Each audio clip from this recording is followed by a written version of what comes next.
부흥의 조건. 하나님의 심판은 응징적이라기보다는 교훈적이며 목적적이다. 하나님의 백성이 다시 돌아와서 수직적으로 하나님과 정상적인 관계를 회복해야 한다. 그 관계 속에서 하나님이 주시는 모든 내적 축복과 외적 축복을 향유하게 된다. 그러나 이러한 부흥은 아무런 조건 없이 주어지지 않는다. 오히려 까다로운 조건이 있으며 어떤 대가를 치르고라도 그 조건에 수응할 때 신앙의 부흥이 따르게 된다. 그렇다면 선지자 요엘이 제시하고 있는 조건들을 차례로 살펴보아야 하리라. 1. 하나님의 말씀에 대한 권위. 유다 백성들은 항상 하나님의 말씀을 가지고 있었다. 그러나 그들의 문제는 그 말씀의 결핍이 아니라 그 말씀에 대하여 권위를 부여하지 않는 것이었다. 오히려 하나님의 말씀을 경시하면서 악을 자행하였던 것이다. 그러나 그들에게 갑자기 몰아닥친 재난들 때문에 그들은 낮아지고 천박하여졌다. 이제야말로 그들은 하나님의 말씀의 권위를 인정하면서 그 메시지를 경청하게 되었다. 그 메시지를 경청하며 순종하니 그들의 삶이 변화될 뿐 아니라 하나님이 허락하시는 부흥도 경험하게 된 것이다.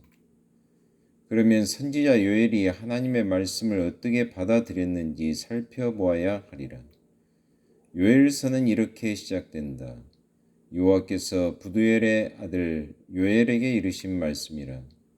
예언서 중 요엘처럼 자신을 짧게 그리고 간단히 소개한 책은 거의 없을 것이다. 요엘의 관심은 하나님의 말씀이었다. 그는 그 말씀의 최종적 권위를 받아들였고 또 그런 까닭에 여호와로부터 들은 대로 선포하였다. 요엘은 자신이 하나님의 말씀을 하나님의 백성에게 전달하는 통로에 불과하다는 사실을 알았다. 요엘은 하나님의 말씀을 가지고 재주도 부리지 않았고 또 세상 사람들의 길을 즐겁게 하려고 그 말씀을 바꾸지도 않았다. 한편 요엘을 통하여 하나님의 말씀을 들은 유다 백성들도 같은 자세였다. 여호와의 말씀에 너희는 이제라도 금식하며 울며 애통하고 마음을 다하여 내게로 돌아오라. 2장 12절.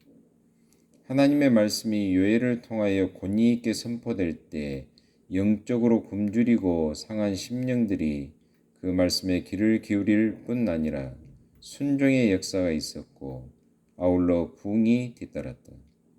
이와 같은 말씀과 부흥의 관계를 콜먼은 다음과 같이 명쾌하게 서술하였다. 성경은 부흥에 있어서 우발적 관계가 아니다. 하나님의 영원한 책인 성경은 우리의 모든 믿음과 실천에 대한 객관적 권위이다. 그 불변의 진리를 떠나서는 공의와 성결의 기준도 변화무쌍한 세상의 의견에 불과한 것으로 전락할 것이다. 성경만이 믿음의 대상을 결정하는 근거이다. 성경은 모든 하나님의 축복의 수단이며 성령이 우리의 울부짖는 마음에 하나님의 은혜를 가져다주는 통로이다. 성경의 권위에 대한 굴복이 부흥의 첫 조건이다. 하나님이 그의 말씀을 보내셨다. 내게 모든 무릎이 꿇을지라. 이사야 45장 23절. 하나님이 말씀하실 때 우리는 들어야만 한다. 그 메시지를 바꾸거나 축소시키는 것은 우리의 입장이 아니다. 또한 하나님의 말씀을 변명하라고 우리가 소명을 받는 것도 아니다. 성경은 재판을 받지 않는다. 우리가 받는다. 우리는 단지 신뢰하고 순종해야 한다. 이러한 자세가 확정되면 우리의 마음은 영적 지시를 받을 준비가 된 것이다. 여호와의 말씀을 전하는 요엘이나 그 말씀을 수용하는 유대인들이 모두 이러한 자세가 되었기에 하나님이 주시는 명령을 무조건적으로 받아들이게 되었다. 2. 회개의 명령. 하나님 그의 말씀을 통하여 그 백성들에게 임박한 심판의 날을 선포하셨으나 동시에 그 심판을 피할 수 있는 방편도 제시하였다. 그 방편은 바로 회개이었다. 그리고 회개 이외에는 어떤 방법으로도 죄와 심판의 문제를 해결할 수 있는 길은 없었다. 그런 이유로 하나님은 유다 백성들에게 회개를, 그것도 철저한 회개를 명령하였다. 그 회개의 명령이 요엘서의 주제이기에 버틀러와 같은 학자는 요엘서 전체를 회개의 입각에서 접근하였다. 회개는 죄를 미워하시는 하나님의 거룩한 성품을 묘사할 뿐 아니라 그 죄를 용서하시기 원하는 하나님의 사랑의 성품을 묘사한다. 하나님은 은혜로우시며 자비로우시며 노하기를 더디하시며 인애가 크시사 뜻을 돌이켜 재앙을 내리지 아니하시는 분이시다. 2장 13절. 출애굽기 34장 6절을 보라. 다시 말해서 죄를 용서하시고 또 은혜를 베푸시기 위하여 하나님은 철두철미한 회개를 명령하셨다. 무릇 취하는 자들아 너희는 깨어 울지어다. 포도주를 마시는 자들아 너희는 곡할지어다. 농부들아 너희는 부끄러워할지어다. 포도원을 다스리는 자들아 곡할지어다. 제사장들아 너희는 굵은 배로 동이고 슬피 울지어다. 단에 수종드는 자들아 너희는 곡할지어다. 내 하나님께 수종드는 자들아 너희는 와서 굵은 배를 입고 밤이 맞도록 누울지어다. 여호와의 말씀에 너희는 이제라도 금식하며 울며 애통하고 마음을 다하여 내게로 돌아오라 하셨나니 너희는 옷을 찢지 말고 마음을 찢고 너희 하나님 여호와께로 돌아올지어다. 1장 5절 11절 13절 2장 12절 13절. 선지자 요엘은 하나님의 백성들이 돌아와서 하나님의 긍휼을 얻기를 원한 까닭에 회개의 초대를 두 번이나 하는데 2장의 두 번째 초대가 1장의 첫 번째 것보다 훨씬 상세하다. 그리고 회개해야 될 사람들은 각계각층의 모든 사람을 망라하였다. 술 취한 자들 1장 5절로 7절, 백성들 1장 8절로 10절, 농부들 1장 11절 12절, 제사장들 1장 13절 14절, 2장 17절. 한마디로 말해서 모든 회중이 금식하며 회개해야 되었다. 이 회개의 명령은 모든 사람들을 깊게 그리고 진실되게 책망한 권위 있는 말씀이었다. 요엘은 그 외에도 회개의 방법조차 분명하게 제시하였다. 들으라 1장 2절, 애통하라 1장 5절 8절 13절 2장 12절, 부끄러워하라 1장 11절, 부르짖으라 1장 14절, 떨게 하라 2장 1절, 금식하라 2장 12절. 이 모든 표현은 한마디로 요약한다면 떠나갔던 하나님에게로 돌아오라는 것이다. 2장 13절. 이 명령에 순종하여 회개하면 하나님의 영이 자유롭게 역사할 수 있게 된다. 그러므로 그 성령의 역사를 위하여 간절히 기도하는 것이 다음 단계의 조건이다. 3. 기도. 선지자 요엘은 이스라엘 백성이 당한 황량한 상태를 하나님의 심판으로 받아들이면서 그들에게 그들의 죄를 회개할 뿐 아니라 기도하라고 명령한다.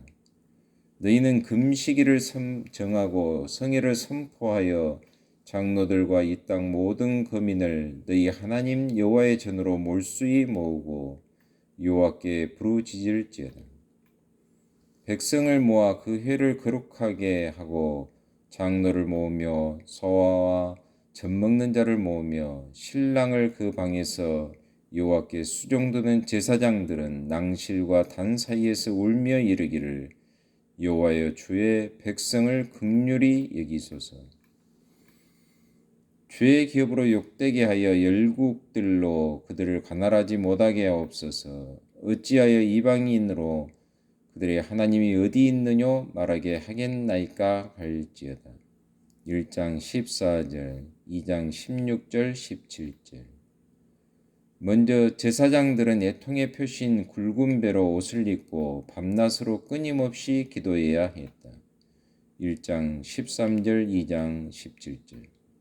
그러나 제사장들만 여호와 앞에 울부짖어야 하는가? 아니다. 장로들, 어린아이들, 젖먹는 자들, 신랑과 신부들까지도, 다시 말해서 모든 거민이 기도해야 한다.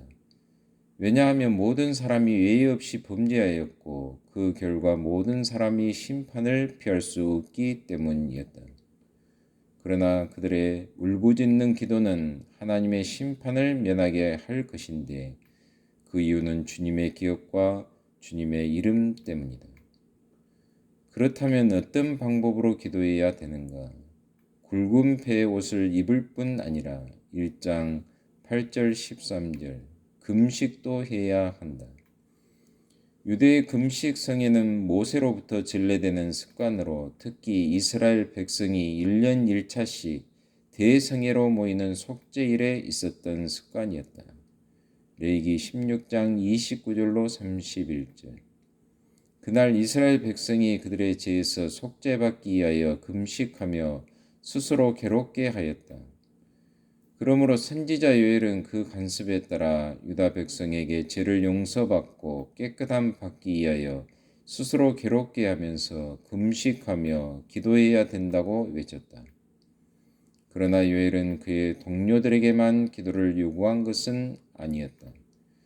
그도 마음이 상하여 그 백성들에게 요구한 것을 자신도 행동에 옮겨 하나님 앞에서 기도하며 울부짖었다.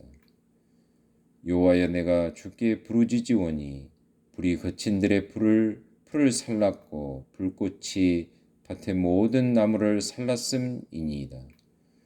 들짐승도 주를 향하여 헐떡거리오니 시내가 다 말랐고 들의 풀이 불에 탔음이니이다.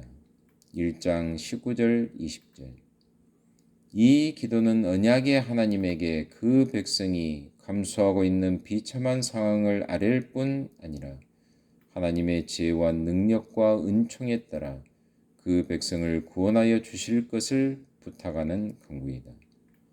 요엘의 이 기도는 내용에서뿐 아니라 자세히 있어서 특히 의미심장하다. 왜냐하면 요엘은 선지자여 설교자로서 부르짖는 기도의 본이 되었기 때문이다. 만일 그 자신이 이러한 기도의 중요성을 알면서도 본이 되지 않았거나 아니면 형식적으로 기도하였다면 그 백성들이 그토록 애통해하는 기도를 하였겠는가? 그렇지 않았을 것이다. 오히려 백성들의 기도를 방해하였을 것이다.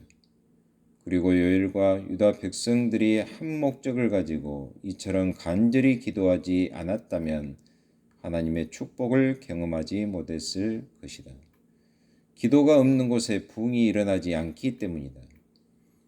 그런 이유 때문에 부흥에 있어서 기도가 가장 중요하다고 할 수 있으리라. 어쨌든 선지자 요엘과 백성이 이처럼 한 마음으로 긍휼의 하나님께 울부짖었을 때 하나님은 그들의 간구를 들으시고 그들이 그토록 대망하던 축복의 약속들을 부어 주셨다.